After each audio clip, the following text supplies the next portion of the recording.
There's a lot of testosterone at this table. Some estrogen. Someone didn't take their Arimidex. But I would say right now, coming out of the Midwest, there's probably one female in the bikini division that's probably known as our, whether we want to call her our little princess or the queen of the Midwest. She's probably got a lot of pressure on her. You know, a lot of people know her. Everybody loves her. She's always got a smile and a handshake for everybody. I don't think I've ever heard anyone say a bad word about her. And she's the only woman who's traveling out there with us and sitting at this table. And she just came off of a win this weekend, just like Brent. She won the overall, and it was in very convincing fashion. I don't think there was any doubt when she was up on stage. Sarah, you looked like you should have been on the IFBB Pro stage at Wings of Strength this weekend. So where are you mentally coming off of that overall win yesterday, where I think most people thought you would have given the IFBB bikini girls a run for their money in the top 2 or 3 and getting ready to go into USA's? Well, ultimately, getting ready for that show, that was my goal. I wanted to get on that stage and, you know, have them a little confused on if I was supposed to be on the IFBB side or the NPC side. So I think we did a pretty good job at that. Mentally, as Brent had said earlier, it kind of fuels the gas tank. It fills you back up and it drives you. I had actually talked to Mike, you know, previously in the beginning of my prep, and he was like, you know, go for it. Come in 100% to Wings of Strength and bring that total package so that when you do win that overall, you're just driven that much more into that USA, that the last 4 weeks, the most important last 4 weeks. You do a lot of traveling. Obviously, my significant other, you help run a website, you're a coach yourself, you help run one of the biggest teams in the Midwest, Underground Athletes. You travel 2 to 3 weekends a month. How do you do that and maintain prep? Well, going into this prep, I kind of looked in the mirror and didn't really think I was going to be able to. I wasn't sure how that was going to all play out. And then as I picked up on it, it just kind of, you just keep rolling. You keep rolling with the punches. There's always going to be some obstacle in the way. And so if I had to be up at 3 a.m. to get my fasted cardio in, then I had to be up at 3 a.m. to get my fasted cardio in. You know, there just wasn't an excuse. And I would get up at 3 a.m., get my cardio in. I do makeup and tan for the girls on Underground Athletes and take care of them, go to prejudging, get my meals in, go train, come back, get ready for the night show, and continue on. And that was just a routine. And so now it has led me to believe that there are no excuses that are actual excuses. That there is no reason that you can't get up to do your cardio, and there is no reason that you can't get your meals in on time. You have to, you know, learn as you go and make sure you're prepared with your meals and your water. But other than that, there's no reason that you can't do it. I think we all see now why you are the only woman sitting at a table full of guys here. Because I know I could be the first one to admit when we travel on those shows weekends, waking up at 3 in the morning, do my cardio before you get everybody ready, and then be at the show all day. That's just not going to happen. It's just not going to happen. Most bikini competitors get probably a little bit of a knock saying, are they really tough enough? Are they really athletes? I think that shows a pretty strong example of what toughness is. Like you said, no excuses. What are you expecting, and what are your plans for the rest of the year? Well, there's a lot that I'm expecting, that I'm working for. I'm not expecting anything to be handed to me. I expect to earn a high placing at USA's. If my goals don't happen there, I'm going to go on to the next show until it happens. But if it does happen there, I think we've got a couple shows lined up underneath our sleeve to hopefully go ahead and snag a top spot at one of the IFBB Bikini Pro shows. So we'll just see where the chips fall, but I'll grind for that first place and keep going. So it doesn't matter what happens, you are not going to stop. Doesn't matter what your schedule is like. Nope. You're going to be doing your cardio and your Nope. training. You will continue to compete until you accomplish what you set out to do. Absolutely. That's the one thing that I think I hear a lot from a lot of people is, well, now's not a good time, or maybe I'll start on Monday. Well, I mean, you can say that forever. There's always going to be something that comes up. There's always going to be some trip that's going on. And I know my schedule, and my schedule is going to be booked. We travel till the end of November. And then in December, I get some time off, but there's no shows around that time. So I'm just going to keep going and keep going and keep going. It's time to just chase and chase. I think that it should be like that for everybody here. I think you should keep going. I think you should keep going. I think you guys. Yep. I mean, Absolutely. let's get it all the way through November until this thing happens for everybody. I mean, Yeah. I think that's probably everybody's plan. I don't know why you Yes. wouldn't go to North Americans and then go Right. to 3 weeks you know, later, nationals. something like that. I mean, the nationals a little bit tough. That's Right. a couple months, but you Yeah, know, you North mean Americans for sure. you could kind of like chill out though, you know, not necessarily Right. come off your diet, but lay back on some of the harsher things that we go through during our preps. If you were to do nationals, but Yeah. I definitely think, especially if you're placing at top 5, top 3, you know, a lot of those times at these big shows, it's not a big discrepancy between first and fifth. You know what I Right, mean? yeah, right. That guy's got something over that guy. Second place got something over third place, maybe. Everybody, It does. right? It You know what I does, mean? yeah. It really shows up who pins their, who pins their, tail on the donkey or whatever when it comes to jumping on stage. Right. You know what I mean? So. And we'll get to last, but certainly not least, Matthew Cote. Matt, you're heading out to USA's. You're probably one of the smaller competitors out of the Midwest, but by no means does that mean you're not one of the most fierce. Great shape, great attitude, great coach. You've got a lot of good things going for you. What are you looking to happen when you step on that stage out in Las Vegas? Yeah, I mean, anybody that's actually seen me compete knows I compete with the chip on my shoulder. So I'm a bantamweight. Bantams get overlooked all the time. Right. You know, we make weight at 143 pounds. So by no means am I the biggest person at this table, but when I compete, I bring that in. I go and I represent the bantams no matter what show I do, because I want to be the best bantam to show that we can be in an overall fight. Do I ever think a bantam's going to beat a super heavy? Absolutely not. That's outrageous. But not to think I can't be up there with you guys, hitting the poses side by side, being just as lean and being just as symmetrical. But that's why, that's what I bring every time I go on the stage, is focusing on that. Absolutely. Now, you also have a pretty good sponsor. Tell us a little bit of how you got tied into that so quickly and how it's helping you with your prep, with your travel, and so on. Yeah, so, I did nationals in 2014. Worst show I've ever did. I got a big DNP. Did not place. Looked horrible, looked flat, didn't like how I looked. Muscle League was doing an athlete search, and I put my name in the hat. First sponsor I ever reached out to, and they called me, and they sent me an email. They said, we want to bring you on the team. When asked, what it was more of, I supported the product. Without being sponsored by the product, I supported the product. I was buying it.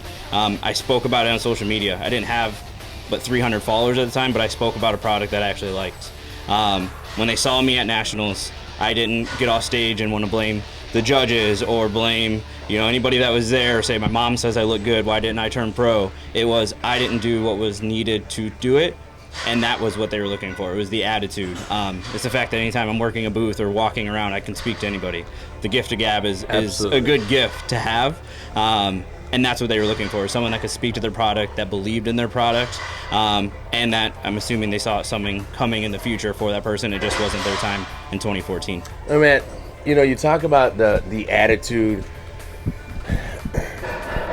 We've seen a lot more recently, and I think, guys, we'd probably agree that with the addition of the new divisions, you can obtain your pro card in certain divisions after you've been doing it for 1 or 2 years. But what comes with that also comes an attitude change where people start to think they're entitled to something, or people think they do well at one or two shows and all of a sudden they're a superstar, you know, and they've been working out for 18 months, for God's sakes. Tell us how you keep so grounded, level-headed, and what are you seeing when you're out there that has changed now with these added new divisions and the personality difference with athletes? Yeah, for sure. So I can look at myself, for example. So I prep with Chuck Sanow, owner of USA Gym here, but you know, I did 4 shows before I hooked up with him. I took second in my class, won my class, took second once, won my class 3 times. So going in 2014 when I went to nationals, I was that guy that had an attitude. Like, I won every show I stepped on stage. I got beat once. Why wouldn't I be the best? Why am I not turning pro? You know, I'm the best at these Illinois shows. Chuck didn't tell me not to do it. He said, let's do it. You know, he had a different mindset of what was going to happen when I got there than what I did. I got there and got my teeth kicked down my throat. Nope. I mean, I can look at all the photos and be like, that doesn't even look like me. But when I walked away from that stage, that's when my mindset changed. So it was, okay, I may be the big fish in a small pond. I'm a bantamweight in Illinois. There's 3 of us. Great. But when I went to the national stage where there's 15, where I've never competed against that many people, that's when it was, okay, this is serious. So just got my mind right, you know, watch these guys. Actually, I follow a lot of them on social media, you know, seeing what they're doing, training, eating, and how seriously they take it in bigger classes. So prep for junior nats for 2015, went in, took second, got outsized, walked away. I think you actually told me that. You said you look good, symmetry was there, shredded, you're outsized. So I said, great. Took a year off. There was no reason to go into nationals or USAs at that point because I wasn't big enough. The same thing would have happened. So took a year off to come back now. But as far as the attitude, I think everybody just thinks they're a pro. In their head, they think they're that guy. They think they're that woman. They're just there because they won some podunk show in the middle of nowhere. Like, there's 300 competitors, you know, 200 competitors. Great, you won. What have you done on a national stage? Right. And I think that's where, you know, with all the divisions that are coming out, turning so many pros and getting so many opportunities for people to go for their pro card, you're just going to get more of those attitudes coming out as everybody thinks they won a show. Their mom said they look good, so now I deserve to have that Right. IFBB pro card. Right. So, right. Matt, again, you're Bantam, but I don't think anybody in this room doesn't think that you might not be standing right next to these guys, like you said, battling for an overall. You have added the size, you do have great shape. Something that I think we've talked about in the past was, is there a possibility with the new division of classic physique? Is that something you might be throwing your hat into the ring in the future? And is that something you might foresee needing to go to, being that even if you did become an IFBB pro as a Bantam, there's really nowhere for you to go from there? there's not. That's something that I've definitely talked about with Chuck. We watched junior nationals together, and we looked at their physiques. The answer is we don't know. You know, we're going to go into USAs, and I don't think I'm done bodybuilding. So I want to see what I look like with the Bantams. I feel I deserve to be up there with them. And we're going to see what happens. I mean, the judges are going to be the ultimate decision factor. Right. If I get off stage and they say you're a better classic look, then great. You know, if I take that first place and I win that pro card, then that's going to be a question we have. Do we just take 2 years off and eat like a monster and become 212? You know, because I follow... And join Pitbull? Yeah, you know. But there's, you know, Sean Clarida, you know, I follow him. He's 5'2", 5'3", so he's my height. He just did New York Pro, took third at 169 pounds. Yeah. So, I mean, right. You know, so it can be done. But only time will tell. And I think that's what USA's is going to tell me is I know I'm a top 5 there, but am I the guy to turn at USA's and Bantam? And then what happens from there? But only time will tell. Time will tell. Time will tell. So, guys, I think you got a little bit of an insight on what's going on here in the Chicagoland area in Illinois. I think you got a good glimpse of the panel that's going to be coming out there. I think there's high hopes for everybody sitting down. You guys are, each one of you and lady, are the best representative that we currently have in our state going out, getting ready to get your pro cards. Not only that, I think this group is also some of the best representatives of the athletes we have in this state, period. At any level The other thing is most of you are really good examples of the people coming up. Maki, Pitbull, what do you think and what do you see about guys and girls that are coming up now that's maybe a little different? And what's your feel and take on what you like to talk to people about, or what kind of advice you like to give some of the up and comers here in the Midwest? I think like if this isn't something you really want to do, just don't do it. You know what I'm saying? If it's not like 120%, like you're not all in on it. If somebody told you, oh hey, you should do this, you look great.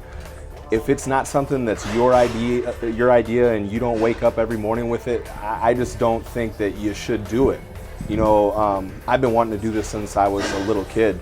I used to flex in the mirror with my uncles. I used to, read all the magazines. This has been a dream of mine. I just think, these shows is kind of everybody's like little bucket list thing to knock off. Yeah. They just, and that's when the level of competition goes down, and it's sad for to go and watch some of these local shows. I think I would never discourage somebody from competing, but if you're gonna do it, just go all in on it. Well, I wouldn't you guys agree? Let's be honest. The two best shows in the Midwest every single year, as far as competition-wise, hands down, are Illinois State and what was Iron Man, and then Mike Mazzarato, and I think it's going to change again. But those are both Chuck Sano shows. Yeah. Those are both here in our backyard. Yeah. And you can go division by division, the top 5. Those are the two toughest shows every single year. There's a reason for that. Well, think of there were at Illinois State this year. There were already 2 girls that came out with pro cards a couple weeks later. Those are the shows that you can kind of see where you sit on a regional stage. Right. If you should go to a national stage, right. Or if you need to take some time before a national stage, because just because you're qualified, that doesn't mean you're actually qualified to be on that national stage. How nuts does that make you guys? I'm nationally qualified. What does that mean? Well, it doesn't mean anything anymore. It doesn't mean anything. Top 5? What is it, top 5? Right. Yeah, top 5. Everybody's nationally qualified. Yeah. Right. I personally love when I'll see on like social media, nationally qualified NPC competitor, or it'll be like aspiring NPC competitor. It's just like, forget a stupid title. Like, let's try this bucket list thing out if that's what it is for you. See if you like it. If it lights a fire like it did for everybody in this table right now, and probably in this gym that competes, run with it. Like Justin said, this is something you don't give 90% to. You don't give 99% to, you give 100% and then some more. Or you could train till you puke like right, Brent does. That's the mentality that this takes. And my biggest thing is a little something I just call, make it a lifestyle and not a temporary fix. You know what I'm saying? Don't put a time span on, I got 12 months or 12 weeks of prep, and then I'm gonna go, become an obese person. You know what I mean? That's I get pretty heavy in my house. Yeah, don't do what this kid does. You know what I mean? Like, that's not good for you. First of all, from 149 to 300. Yeah, quick, real quick. But yeah, that's it. Just make it a lifestyle and kind of just go 100% and nothing under. You know what I mean? Absolutely. Well, guys, it's been a pleasure letting you in on this table here of athletes that are getting ready to do USAs. Anything anybody else would like to add before we sign off here? No. Guys, it's been a pleasure. We will catch up with you again soon before we make that trip out there. And Midwest Muscle Report will be out in Las Vegas, Nevada to cover and follow these phenomenal athletes as they take their journey and their path on the road to become IFBB pros. And from there, they all start all over again, because not one of these people is going to make that the end destination. So until next time, Mandus Buckle from Midwest Muscle Report signing off.